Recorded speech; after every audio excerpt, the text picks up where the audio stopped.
So it's a great pleasure to introduce the next speaker. It's Anders Bartonek. Anders is a lecturer at the philosophy department here at the Södertörn University in Stockholm, and he is the author of a major study on Theodor Adorno. It's called Philosophie im Konjunktiv, Nicht-Identität als Art der Möglichkeit des Utopischen in der negativen Dialektik. He's also part of a big Hegelian research project, I know.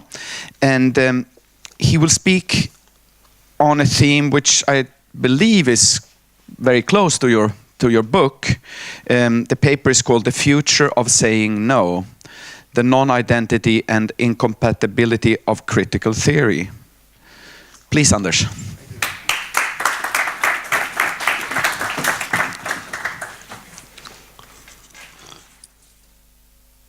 Okay. For the critical theory of the Frankfurt School, at least for the first generation of Max Horkheimer and his co-members, the question of theory and praxis was essential. And subsequently, Horkheimer designed the concept of critical theory in his text on traditional and critical theory from 1937. We left about this, but I come back to that text again. Precisely as consisting of the ambition of theory to not stay within its own abstract realm and borders, but to lead to a change of the false society of capitalism and fascism. In the words of Horkheimer, critical theory, therefore, is a theory, and I quote, dominated at every turn by a concern for reasonable conditions of life. And he continues, I quote again, traditional theory may take a number of things for granted. Its positive role in a functioning society, an admittedly indirect and obscure relation to the satisfaction of general needs, and participation in the self-renewing life process. But all these exigencies, about which science need not trouble itself, because their fulfillment is rewarded and confirmed by the social position of the scientist, are called into question in critical thought. The goal at which the latter aims, namely the rational state of society, is forced upon him by present distress. The theory which projects such a solution to distress does not labor in the service of an existing reality, but only gives voice to the mystery of that reality. End of quote. So, critical theory is not identical with or a defendant of existing reality, and it should not, like traditional theory, only copy and imitate the falseness of this society, but make visible the problems of it and hopefully lead to a fundamental transformation of its state in reality. So the Frankfurt School had no direct connections to political parties or organizations, but seeks, firstly, to address and localize the problems of society, theoretically, in order, and this is secondly, to bring forth openings and possibilities for radical action. The members of the Frankfurt School are therefore no political activists, but political and theoretical thinkers of political problems and possibilities. They were rather something like theoretical activists. This sounds as a contradiction and maybe even ridiculous, but as we will see, it takes much courage and strength to resist the societal coercion to act practically in certain pre-given forms. And this coercion comes both from the capitalistic dimensions of society as well as from the left side. In Theodor Adorno's situation, from the students, for example, condemning theory for not obeying the need for praxis. According to this general view, the only thing that matters is what you do, and in this, capitalism and the student movement are allies.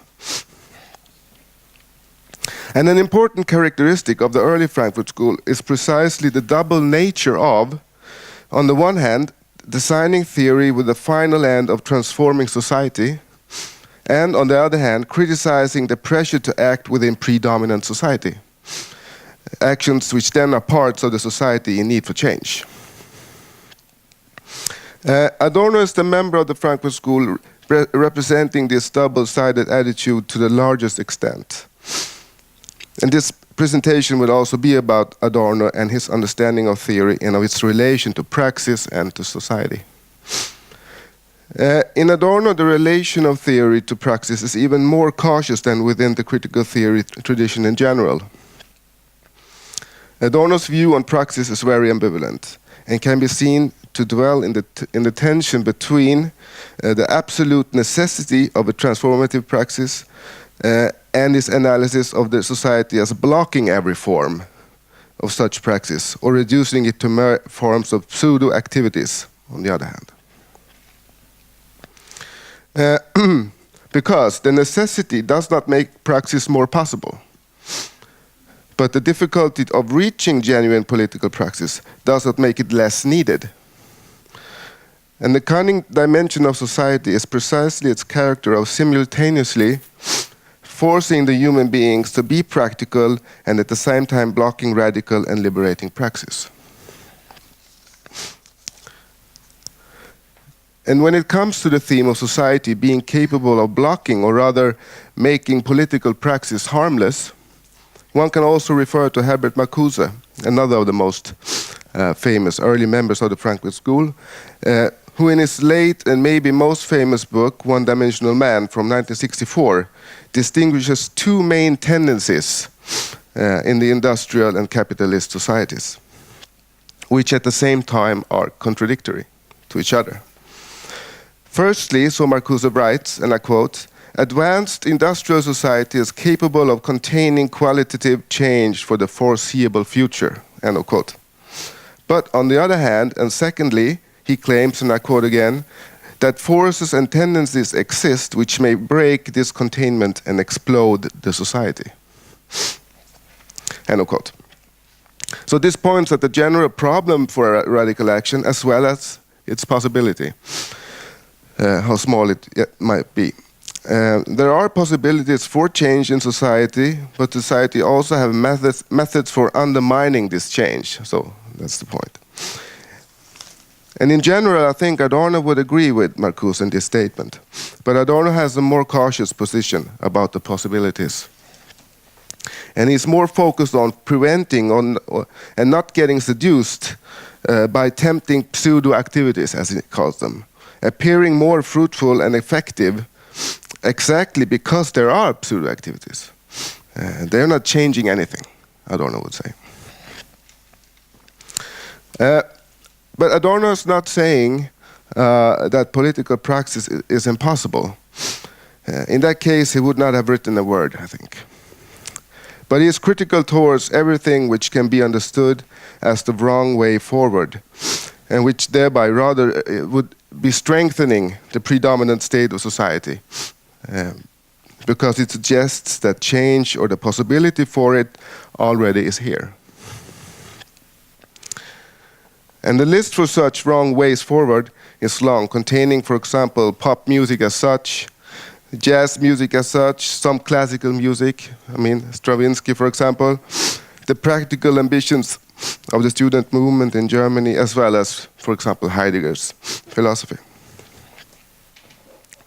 The object being criticized, I have to say something about that also, is, as already mentioned, the modern capitalist society. But it is decisive that Adorno is criticizing it from the view of its identity principle, which he originally sees in and criticizes in the Western science and philosophy traditions. Both in society and in science, the predominant principle is the principle of identity, consisting of the activity to reduce all individual human beings and things to a common denominator and an all-embracing system, as well as conforming them and robbing them of their uniqueness. Therefore, Adorno is criticizing capitalist society with help from his critique of identity within philosophy. That is, he is also using the identity concept in order to describe the problem of capitalist society. And this would be the task of theory then, to transcend this principle through thinking and to create a platform for thinking for thinking beyond this conforming principle of identity. Theory seeks to reject identity. And although political praxis in many ways is a main goal for Adorno's thinking, the problems of society and the difficulty of praxis leads him to a certain understanding of critical theory. What is needed for Adorno is not an abandonment of theory in the struggles for praxis, but rather a deepening of theory. The state of society makes the need for theory even more acute, and the theory needed is a theory not being a servant for praxis, but rather being an activity in its own right. Adorno writes, and I quote, "Praxis is a source of power for theory, but cannot be prescribed by it. It, that is praxis, appears in theory merely and indeed necessarily as a blind spot, as an obsession with what is being criticized." End of quote. So the distance between theory and praxis, again, is essential. Theory can only indirectly lead to praxis by not immediately trying to suggest what to do. Theory is obsessed with the objects it criticizes, and in this critical reflection on society, critical theory has its potential. Adorno is hereby protecting theory from becoming instrumentalized for predominant political efforts, and at the same time trying to turn it into a powerful source for future praxis. Praxis is always an issue within theory, but only as a blind spot, indirectly deriving from the critical and negative work of theory. The concept Adorno uses in order to bring forth the position of theory is the concept of non-identity, and I mentioned this earlier. Theory, as being non-identical, is thereby connected to society as being not entirely subsumed by it. Theory is not identical with the society and entirely consumed by it, but has at the same time a critical connection to it. It is not isolated from it. This connection of theory between being connected to and mediated with society on the one hand, and having a critical distance to it on the other hand, is essential for Adorno's understanding of a critical theory. The distance then represents its relative freedom, and its contact represents its possibility for critique. And it is because Adorno constructs his critique of capitalist society through the concept of identity that he can understand a theory as being potentially non-identical. But there seems to be a risk inherent in Adorno's theory. The ambition to not accept any of the problematic and false dimension of society, in combination with the difficulty of generating a true praxis in capitalist society, he risks to end up in an incompatibility of theory in relation to society. And hereby theory loses its critical contact with society.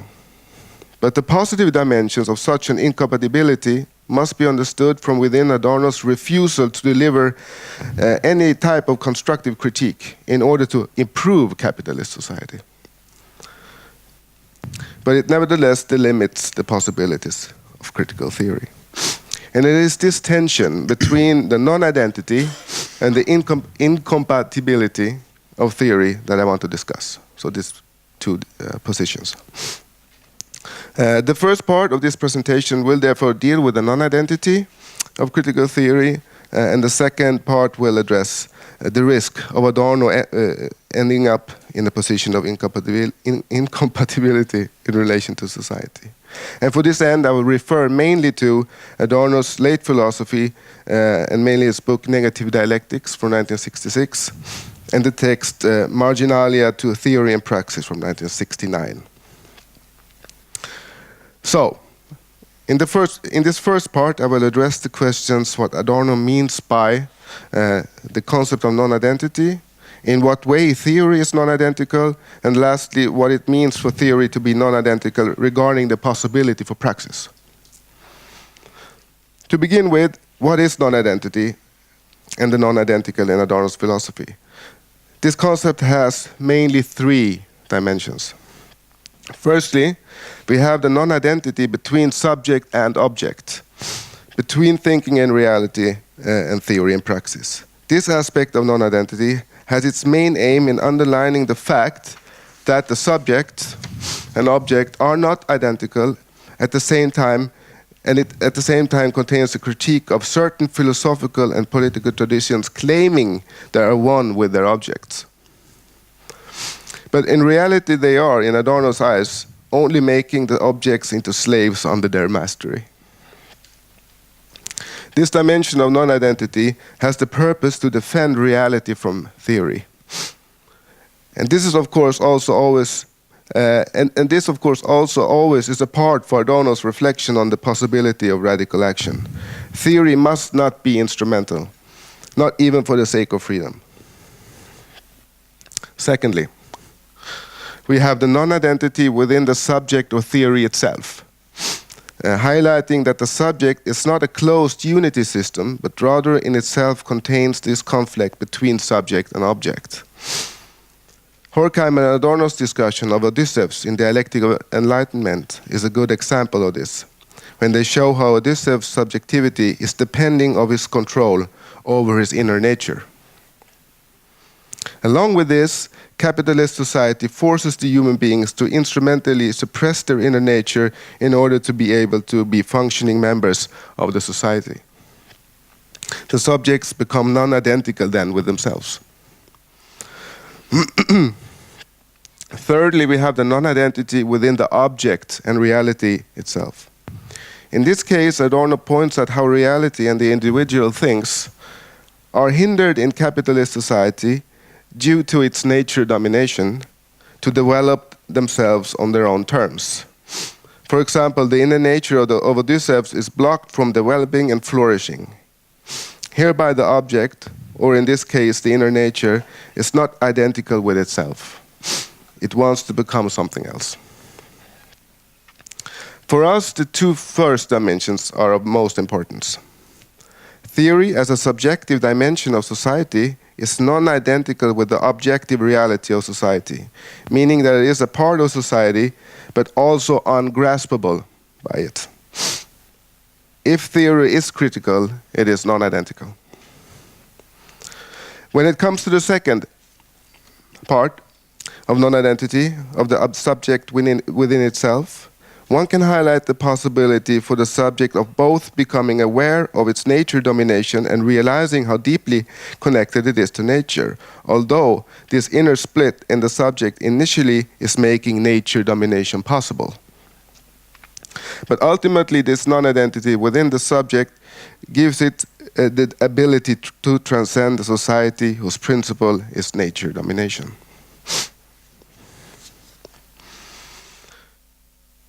This makes clear how theory is connected to society, but at the same time has a critical distance. And this is the positive aspect of nature domination. It has created a distance to the objective reality, which now can be used in a critical sense against capitalist society. Sorry.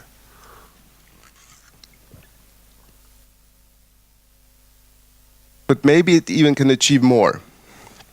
As I have argued in another context in my book, non-identity is the place for the thinking of the possibility of the utopian.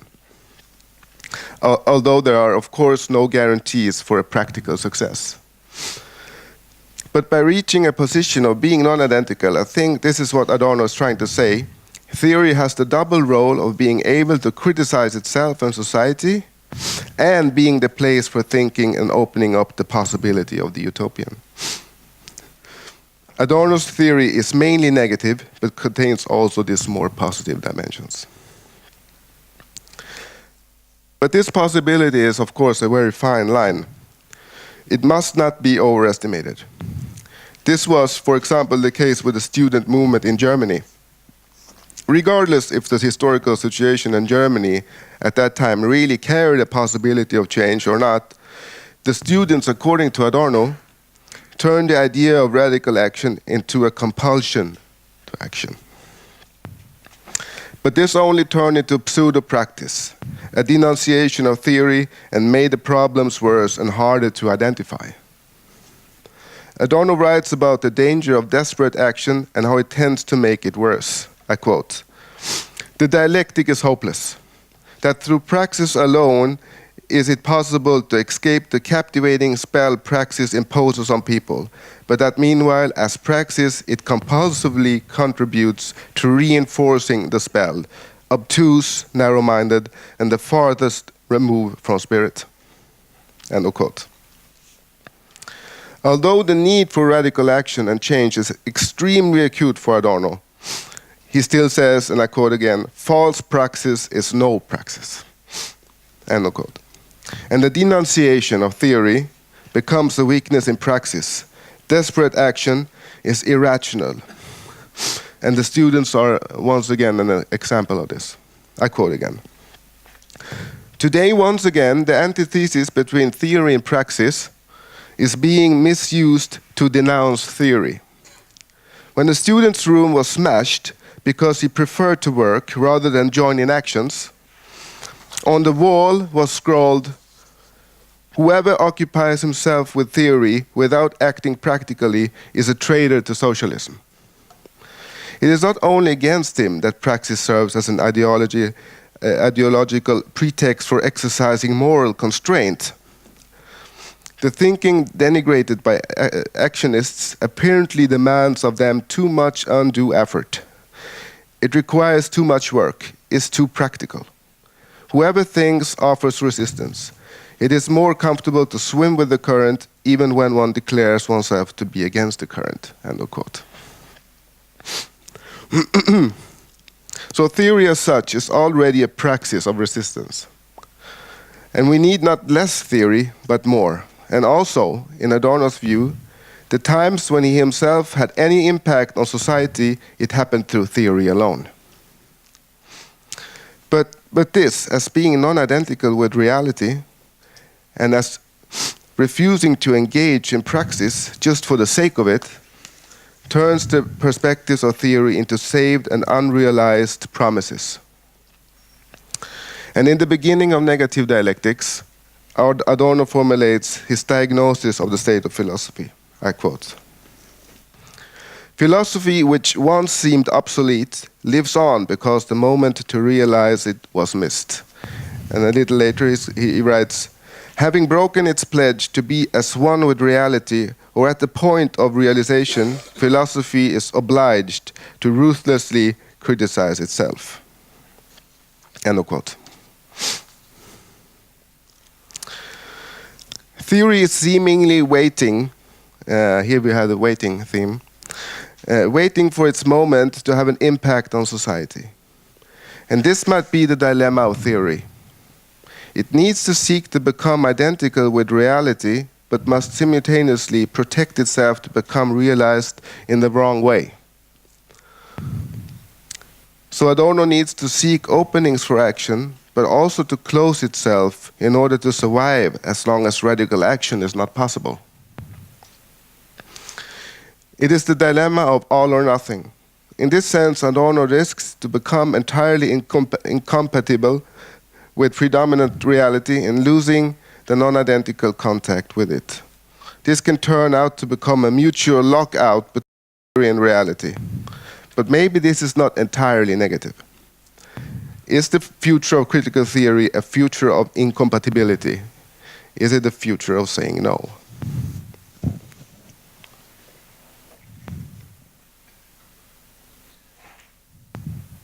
So I arrive now at the third part. As being non-identical, theory conquers a position from out of which the critical view on society and on itself is made possible. Moreover, as being non-identical, this critical position, which for the most part is a negation, also represents the possibility of thinking the utopian and what, that is, in the subjunctive mood, would be a better society. For instance, a society in which it would be possible to live together without fear. Now, for Adorno, the choice between being too close or too far away from the criticized society seems easy, if he must choose. Rather than formulating a constructive critique towards society in its way of life and seeking to achieve Anschluss to society in its discourses, and therefore arguably keeping more than just the baby when emptying the bathwater, Adorno would choose to avoid any form of conciliatory approach to society.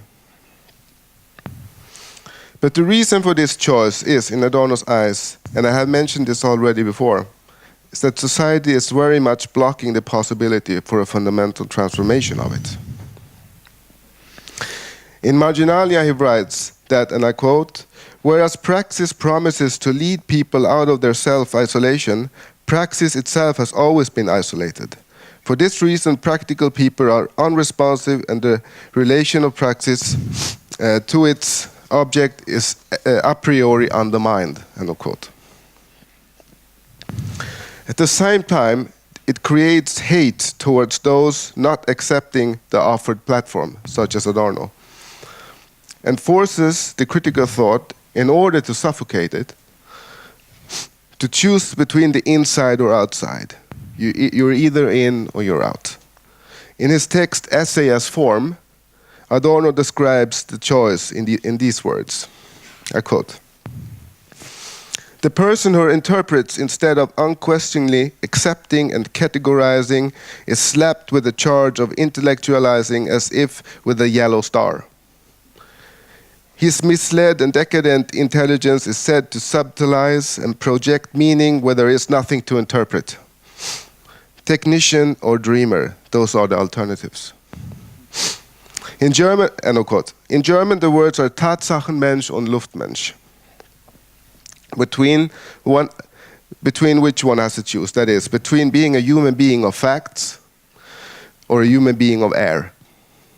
So either one accepts the rules and platform of established society and sticks to the facts, or society will try to exclude you and turn your transcending and critical thoughts into nothing else but air, seeking to rob it of its critical contact with reality.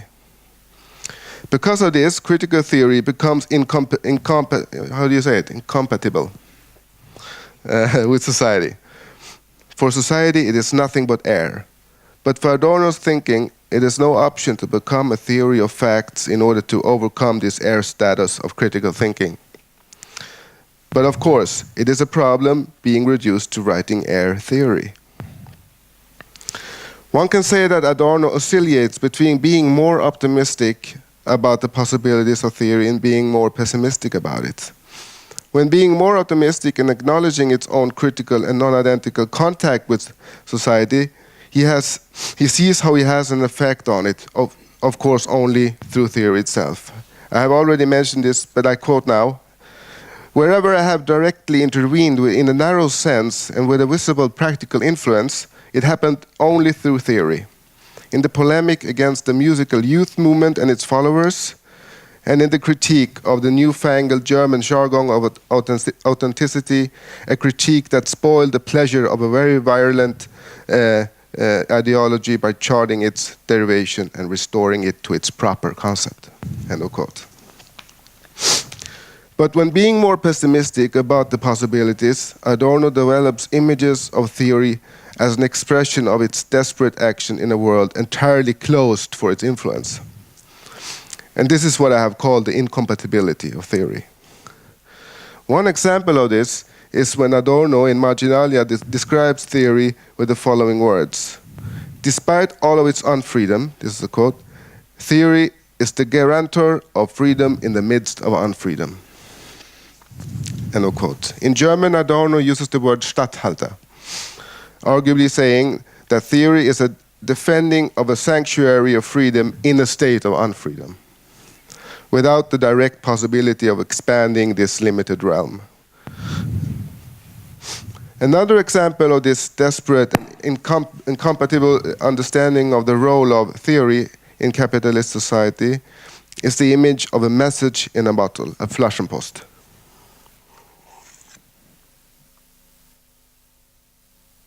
Adorno does not use this term frequently, but when, for example, writing on new music, he uses this metaphor.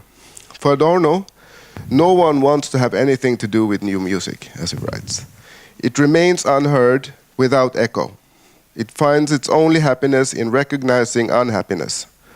And due to it not being acknowledged properly for Adorno, it is the true message in a bottle. In other texts, for example, in one of the aphorisms of Dialectic of Enlightenment, Horkheimer and Adorno are discussing who is being addressed with critical theory in this almost totally alienated state of society, in a way closely related to the idea of the message in a bottle. I quote again, it's not the portrayal of reality as hell on earth, but the slick challenge to break out of it that is suspect. If there is anyone today to whom we can pass the responsibility for the message, we bequeath it not to be masses and not the individual who is powerless, but to an imaginary witness, lest it perish with us. End of quote. So theory is written without any direct and immediate address, but it has to be written for it not to perish with the authors. Critical theory is therefore aiming at an imaginary witness who it tries to reach as messages in the bottle. But at the same time, in the preface to a later edition of Dialectic of Enlightenment, Horkheimer and Adorno in 1969 seem to have a more ambiguous view on the possibilities of theory. One must, according to them, defend the existing residues of freedom. And this would answer to the more pessimistic view, but they also, and this seems to be more optimistic, describes these residues as tendencies toward true humanism. Still, having to rely on messages in a bottle offers only little hope. But for Adorno, if the analysis comes to the result that this is the options available, this is how it is. With only a little recognition from society, even from those initially allied with him, Adorno does what he can passionately. Adorno chooses incompatibility before constructive critique, and thereby risks to lose contact with society and to appear as a querulant not letting go of its mystical and unrealistic goals. But as we have seen, Adorno sees the role of critical theory as holding on to the little amount of freedom which is inherent in theory and trying to keep it alive. If there's nothing else to hold on to, Adorno must stick to this non-identical theory which has been shrunken down to society incompatible residues containing almost forgotten images and promises of something other and better. Okay, I arrive now to the conclusion. I believe that the critical theory and the possibility for changing society must acknowledge Adorno's understanding of the problem of theory and praxis. There will be no shortcut around it. If it wants to take the possibilities and problems of theory and praxis seriously, it must not neglect Adorno's reflections. Therefore, in this situation,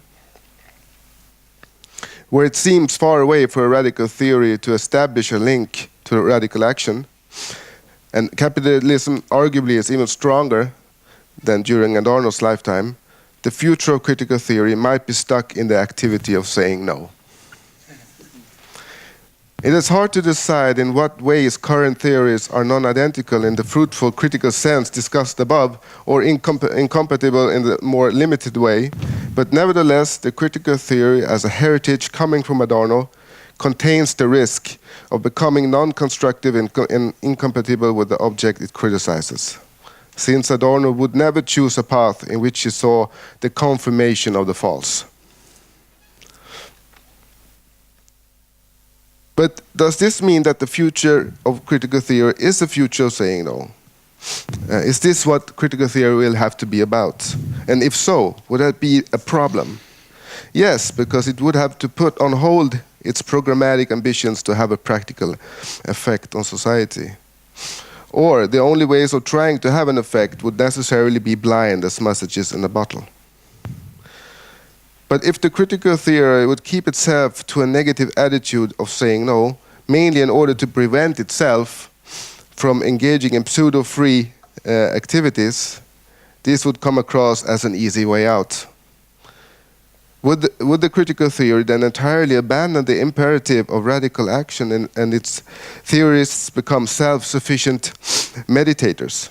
But is this really so? Is it really just a betrayal of its program, or even a weakness and an easy way out? I don't think so. Firstly, the reason for turning its back on reality derives from a differentiated reflection of society and the relation between theory and praxis. And this is done for the sake of society. So it's not a betrayal. Adorno and other critical thinkers hold on to the promise in order for it not to be destroyed. For Adorno, the last way of holding on to a minimal chance for the change of society is to block society out as much as possible and become incompatible with it. Secondly, it's not a sign of weakness to say no. It is not easy to say no and at the same time avoid giving in to the prospect and fame of delivering a practical theory. But Adorno refuses to be constructive. He rather endures the fact of inaction. And this effort is immense. Weakness would rather be to say yes. So one can say, depending on Adorno's different interpretation of society in his different texts, more or less pessimistic. But none of the options are completely hopeless. If theory is non-identical, it has a critical contact with its object and can be the place for a society transcending thinking of possible futures. If theory instead only sees itself as conserving the promise of a better future for another time and receiver, this state of society, if interpreted adequately, makes theory incompatible. The worst case scenario for critical theory would be, of course, that not even these critical residues will be able to stay alive, but blown out. But besides from that, the minimal criteria for critical theory would be to, at least for coming generations, send out messages in a bottle. In order to conclude now, one could say that the positive and constructive engagement within predominant society, and I think this is Adorno's position, should never be betrayals of or avoidances of the priority of saying no within critical theory. Or, critical theory can only become constructive when it at the same time has not betrayed the imperative of saying no. And every action trying to escape or denunciate this critical and negative priority in order to act constructively within society risks to deceive precisely its critical motivation. Critical theory might want to reach further than this, but if it only can get there with the cost of the critical activity of saying no, it is probably the wrong way forward. Thank you.